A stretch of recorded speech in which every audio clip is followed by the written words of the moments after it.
pour dire combien c'est complexe. Et je pense, outre la compliance, je pense que nous avons une maladie très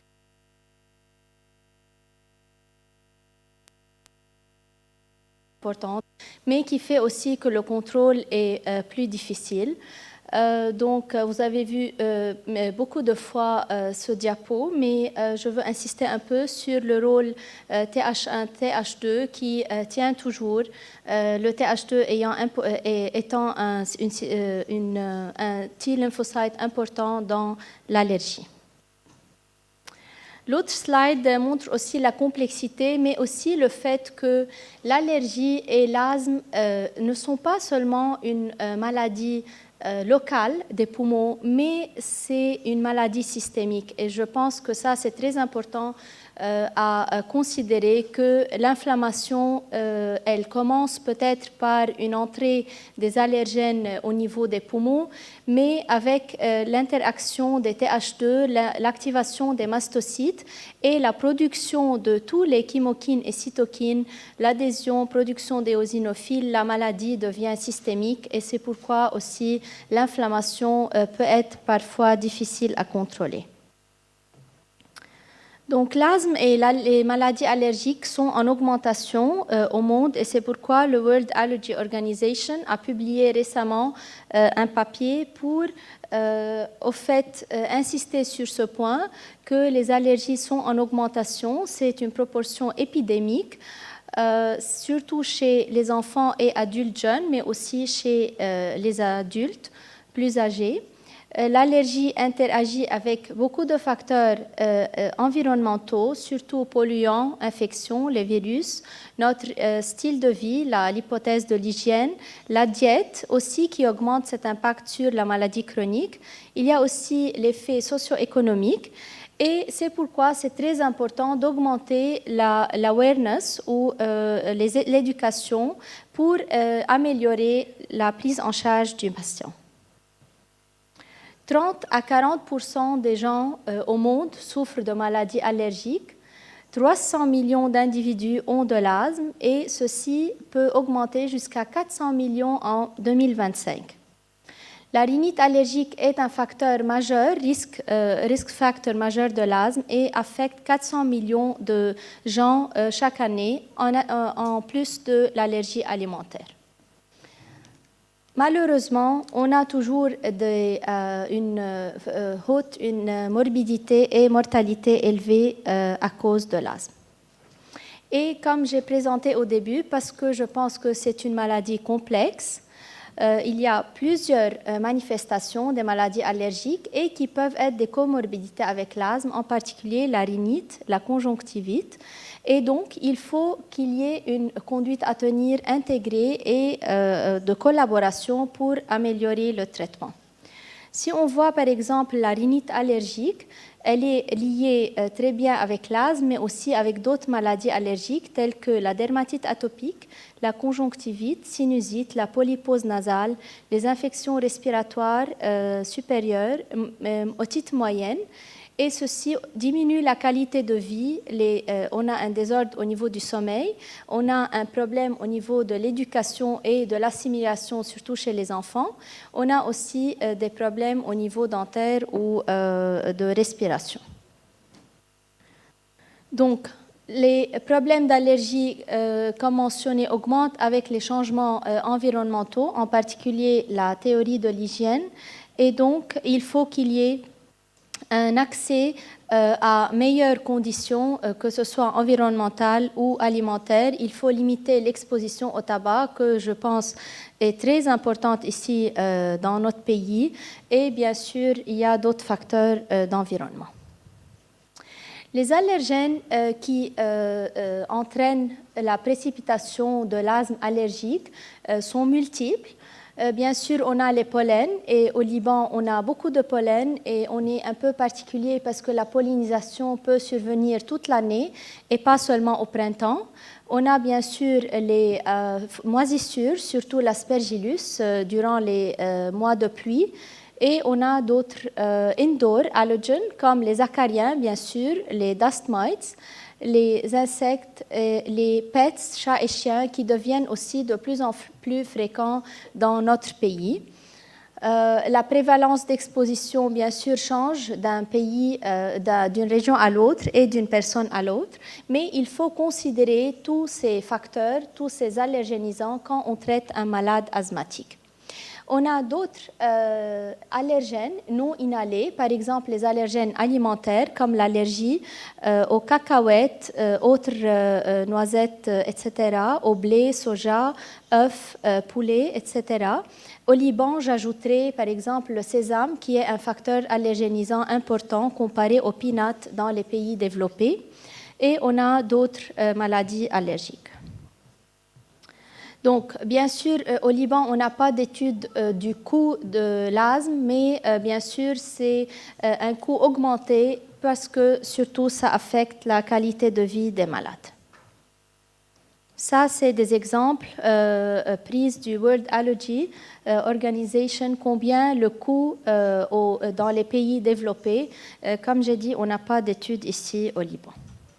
Et donc, pour améliorer le traitement et la conduite à tenir, la prise en charge du patient, il faut augmenter l'accessibilité et la présence de diagnostics allergologiques.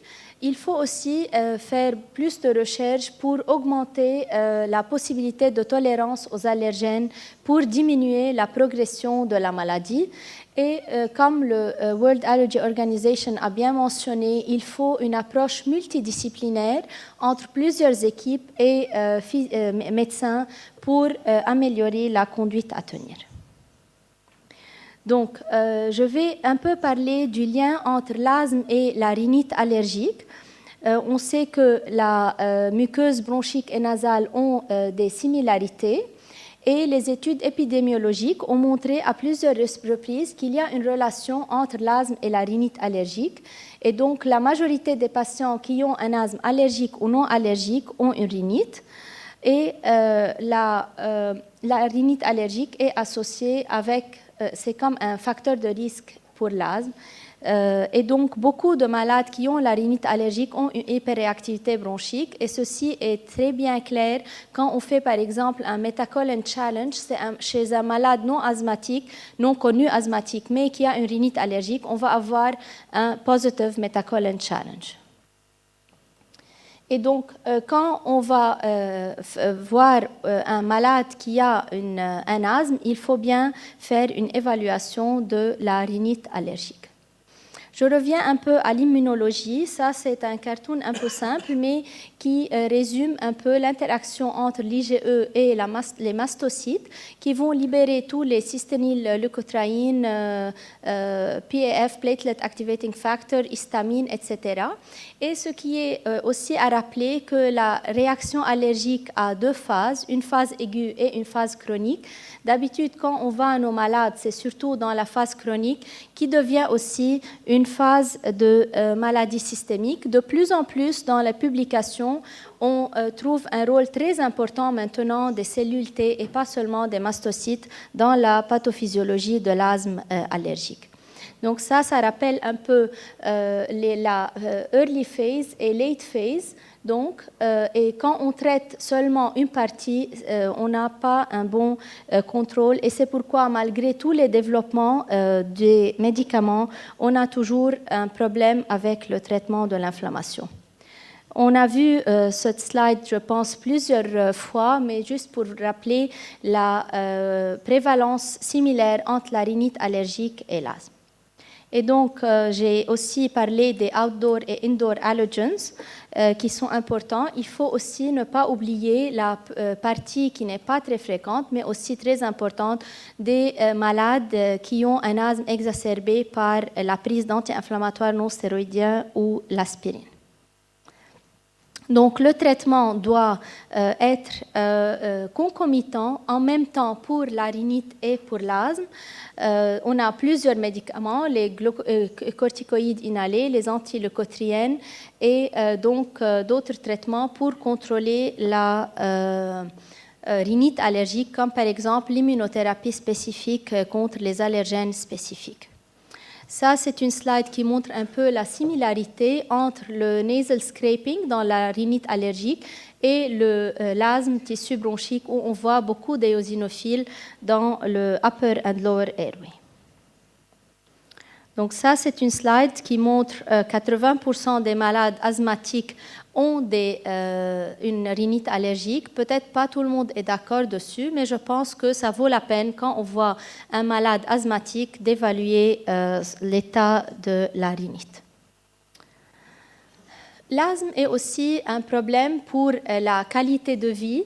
C'est un des problèmes majeurs allergiques qui a augmenté l'usage du healthcare ou le système de santé, limitation d'activité, limitation de production de travail ou à l'école. Il y a plusieurs années, on disait, et même jusqu'à maintenant, malheureusement, il y a des médecins qui disent aux gens asthmatiques, surtout jeunes, de limiter l'activité physique. Et ça, c'est vraiment un problème parce que, comme on a vu, l'obésité peut augmenter le risque d'inflammation dans l'asthme. Il faut savoir aussi que l'allergie ou l'atopie commence très tôt dans la vie et à cause de ce système ou de ce imbalance entre TH1 et TH2. Et c'est pourquoi peut-être la sensibilisation ou la conduite à tenir, le management de l'asthme doit commencer très tôt dans la vie, même chez les enfants, pour induire effectivement une tolérance au lieu d'induire une allergie. L'allergologue a un rôle important dans le contrôle des maladies allergiques, en particulier de l'asthme, qui est le sujet de notre étude, mais aussi de cet exposé, mais aussi rhinite allergique, allergie alimentaire, etc. Et on a aussi d'autres rôles, mais je pense que le contrôle d'environnement, l'immunothérapie, etc. sont très importants dans le management de l'asthme. Historiquement, les allergologues ou l'allergologie a 2 minutes. A beaucoup impliqué ou fait pour le contrôle de l'asthme, comme l'avoidance. Bien sûr, l'immunothérapie spécifique antihistaminique a maintenant arrivé à l'anti-IgE et bientôt à IL-5. Je termine par quelques slides juste pour montrer que quand un malade asthmatique voit un spécialiste, que ce soit allergologue ou pneumologue, il a une adhésion beaucoup mieux aux médicaments et aux traitements que s'il voit un généraliste. Et ceci a été publié dans plusieurs études et c'est pourquoi c'est très important de référer l'asthmatique à un allergologue ou pneumologue pour une meilleure adhésion et une meilleure conduite à tenir. Il faut déterminer les objectifs quand on voit un malade asthmatique. Il faut mesurer bien sûr la fonction pulmonaire, évaluer l'atopie, l'allergène, l'environnement et bien sûr le traitement. Et enfin, l'immunothérapie a un rôle très important dans une meilleure conduite à tenir. Je vais juste quelques slides pour voir de même qu'une conduite à tenir par un allergologue ou spécialiste améliore beaucoup la qualité de vie et moins d'admission aux urgences que si le malade est vu par un généraliste. On pense que la preventive medicine est très importante. La prévention peut survenir à plusieurs niveaux. Ça peut être primaire, secondaire ou tertiaire. Et en conclusion, je pense qu'on est tous d'accord que l'asthme est une maladie inflammatoire chronique. Ça peut faire partie de la atopic march ou marche atopique qui commence par une dermatite atopique pour devenir rhinite allergique et après asthme. Et je pense que l'évaluation par un allergologue est importante dans le management d'un malade asthmatique. Je vous remercie.